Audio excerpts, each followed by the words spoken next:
Molt bones, Sistemics! Continuem amb la promoció de l'uniforme oficial o no de System Omega. Dintre de poc direm com podem aconseguir aquestes esplèndides dessuadores. Però mentre, avui comencem els problemes de tir parabòlic. I ens centrarem en el més bàsic de tots, aquells que només tenim llançament vertical. Per això, estrictament parlant, poder, i només poder, no seria un tir parabòlic. Però de ben segur que necessitarem dominar aquest tipus de moviment per després barallar-nos amb el tir parabòlic. Què farem avui?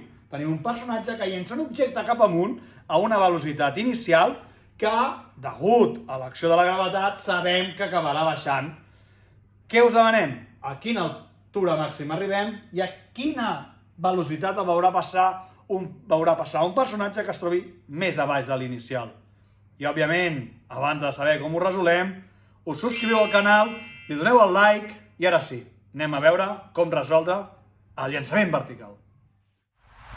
Molt bé, anem a veure com podem resoldre aquest problema i anem a buscar primer la velocitat que tindrà l'objecte quan passi per aquests 12 metres.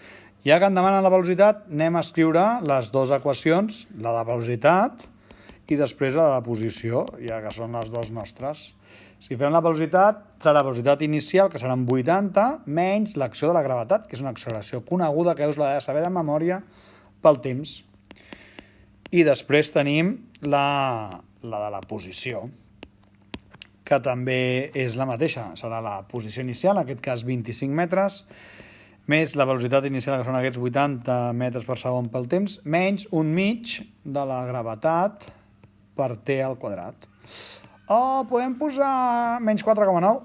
Òbviament, l'únic que aquí ho fem nosaltres d'aquesta manera, però ja acabarem posant després el 4,9 per anar més ràpid. Llavors, si em demanen la velocitat, jo vaig a la meva equació de la velocitat i què veig? Què em trobo? Que em falta el temps. O sigui, la meva velocitat està en funció del temps. Jo puc buscar una cosa que si no tinc el temps, aquesta fórmula no em donarà la velocitat. Per tant, ja veiem que tenim dues incògnites i, per tant, hi tenim dues equacions, que per sort ja hem vist que en tinc dos, que és la de la posició. Doncs anem a veure què em demana. No em demana la velocitat qualsevol, sinó una velocitat quan tornem a estar a 12 metres. Per tant, doncs res, la posició final, en aquest cas, serà la de 12 metres. La inicial són els 25, més aquests 80 per t, fixem-nos que no el coneixem, més 4,9 per t al quadrat.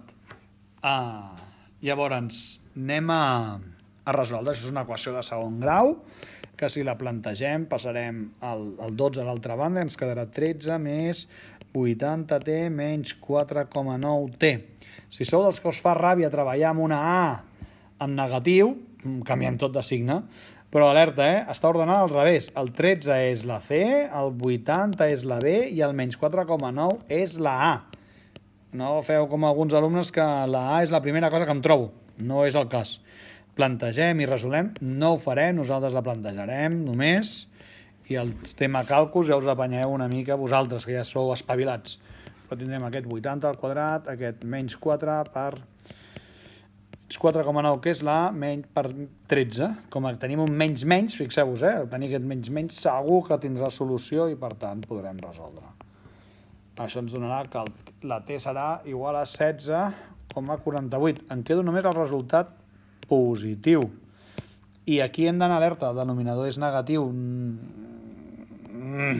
Vigileu, que podem fer alguna cosa una mica curiosa. Un cop tinc el temps, me'n vaig a la meva equació i ja passem de ser una incògnita a ser una dada i resolem.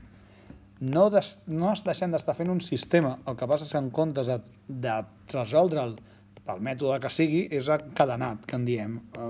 Resolem una equació i amb el resultat obtingut hem de passar a una altra equació. Aquests problemes així són una mica més agraïts. En definitiva, ens acaba donant que la velocitat, un cop substituït, és aquest 81,5 metres per segon. Ja tenim la primera de les dues incògnites, ara anem a per la segona. Que a la segona ens preguntava quina alçada màxima. Fixeu-vos que abans era la velocitat i hem hagut de recórrer a la posició per trobar el temps. Ara ens demana justament l'alçada màxima, ens demana una posició, per tant, Segurament no cal ser molt espavilat o molt intel·ligent o moltes coses per saber que haurem d'anar acabant a treballar amb la velocitat, perquè ens passarà el mateix, ens faltarà justament el temps. Per aconseguir treballar amb la velocitat, però no em diu, a mi no m'està dient quina velocitat final tindré, hem de ser una mica, pensar una mica.